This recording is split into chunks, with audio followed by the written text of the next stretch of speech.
Merci. La parole est à monsieur Yves Nicolin. Merci, Monsieur le Président. Ma question s'adresse à vous, Monsieur le Premier ministre. Il y a quelques mois, devant la représentation du MEDEF, vous avez crié votre amour pour les entreprises. Nous sommes bientôt à Noël et il serait intéressant peut-être de reprendre cela et de leur apporter une preuve d'amour.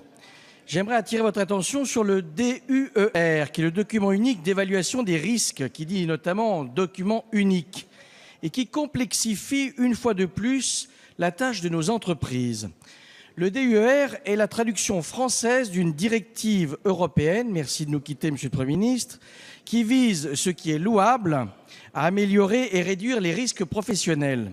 Je ne conteste pas et personne ne conteste l'enjeu, mais je conteste par contre la méthode qui crée une usine à gaz de plus, qui fait peser sur l'échelle d'entreprise une contravention de 5e classe avec possibilité de poursuite pénale. Pendant le même temps, l'Allemagne, soumise à la même directive, a mis en place un dispositif avec des normes souples, non directement contraignantes pour leurs entreprises. Ainsi, le caractère incitatif du dispositif allemand, contrairement au dispositif répressif français, est d'un esprit bien différent.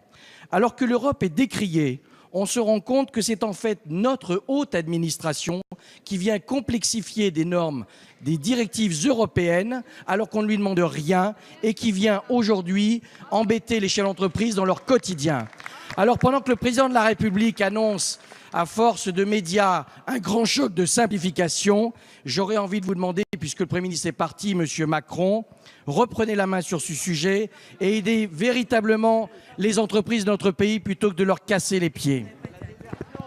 Merci. La parole est à monsieur Harlem Désir, secrétaire d'État chargé des affaires européennes.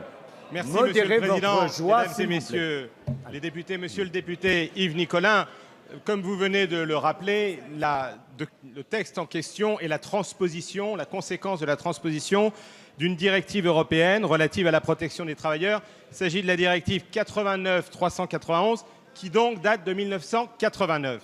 Cette directive a été transposée en France en 2001.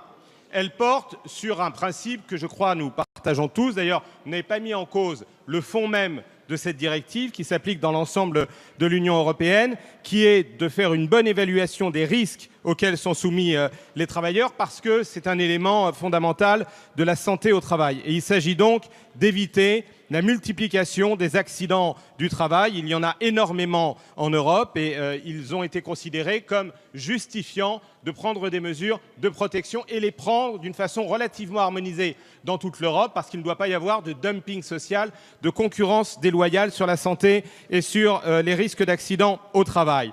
Les documents d'évaluation des risques qui sont demandés par la directive européenne doivent être consultables par tous les salariés, mais aucun modèle n'a été imposé. C'est chaque pays qui, dans sa loi de transposition, a mis en œuvre les documents d'évaluation en question. Il y a donc plus de 10 ans en France, et donc plusieurs gouvernements sont passés depuis la transposition de cette directive, qui ont vécu avec cette directive.